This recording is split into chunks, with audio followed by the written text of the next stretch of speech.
In the brutal wilds of 1879 Colorado Territory, Abigail Parker has only known fear, fear of her violent husband, fear of the bruises she hides, and fear of a life that feels more like a prison than a marriage. But when she flees into a deadly winter night and collapses near death, she is found by Ethan Ingram, a solitary mountain man with a guarded past.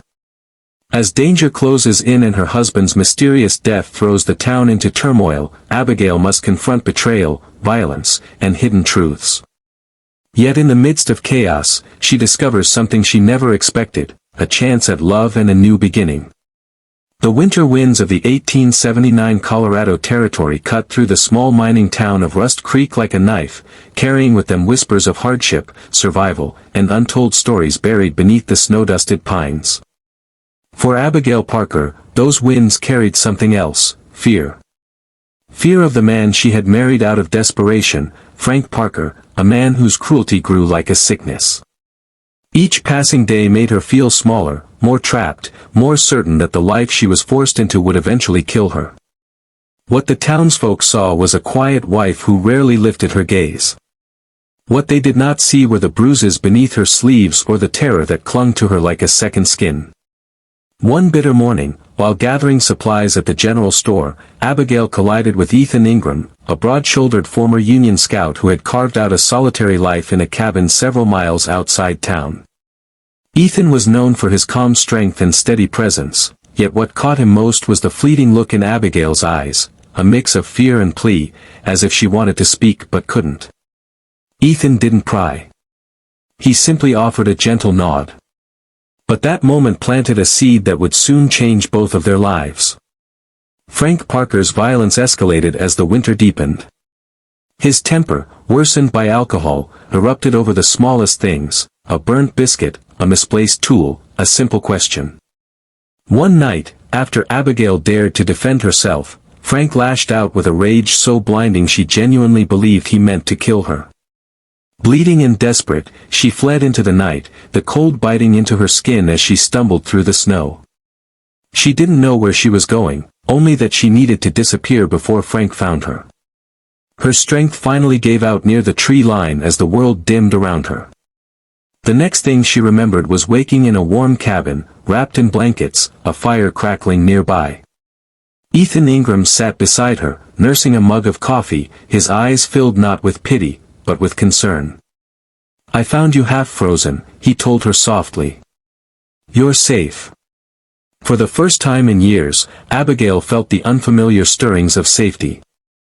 Over the next days, Ethan saw the truth she tried to hide, the bruises, the trembling nightmares, the fear that shadowed every word she spoke. When he quietly asked if Frank was responsible, Abigail broke down. It wasn't weakness, Ethan realized. It was years of silence finally cracking open. As Abigail healed, Ethan became her steady anchor. He brought her warm meals, sat with her by the fire, and, more importantly, listened without judgment. Their connection deepened slowly, naturally, built on shared stories, gentle understanding, and the realization that neither of their lives had been kind. But peace never lasted long in Rust Creek. Frank Parker was found dead, shot in the chest near the creek behind their cabin.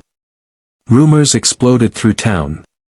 His volatile nature made him few friends, but a man dying violently always stirred trouble. Abigail's sudden disappearance made her the immediate suspect. And Ethan, who had taken her in, quickly became part of the town's suspicion. Sheriff Harvey, a man who valued facts over gossip, questioned both of them. Abigail trembled as she insisted she had fled to save her life, not take Frank's. Ethan stood beside her, unwavering. But someone else wasn't convinced.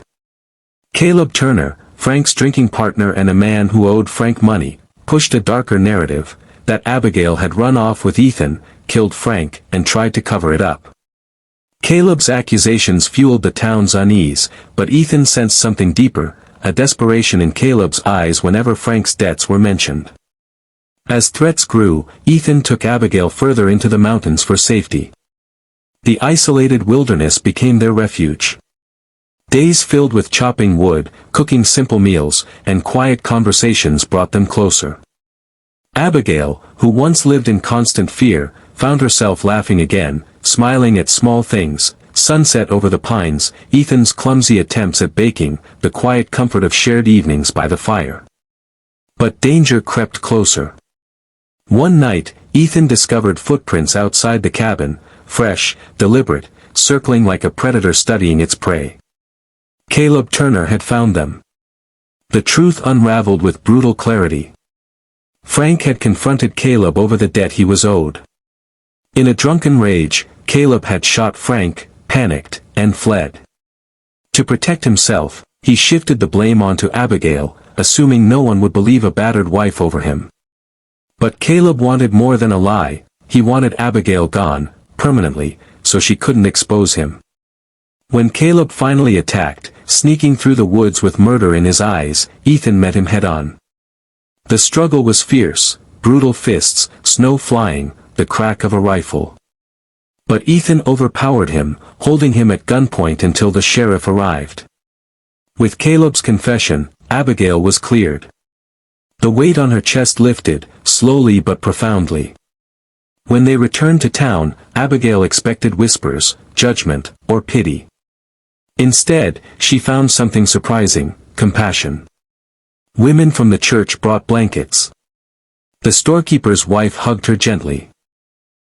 The sheriff apologized for doubting her.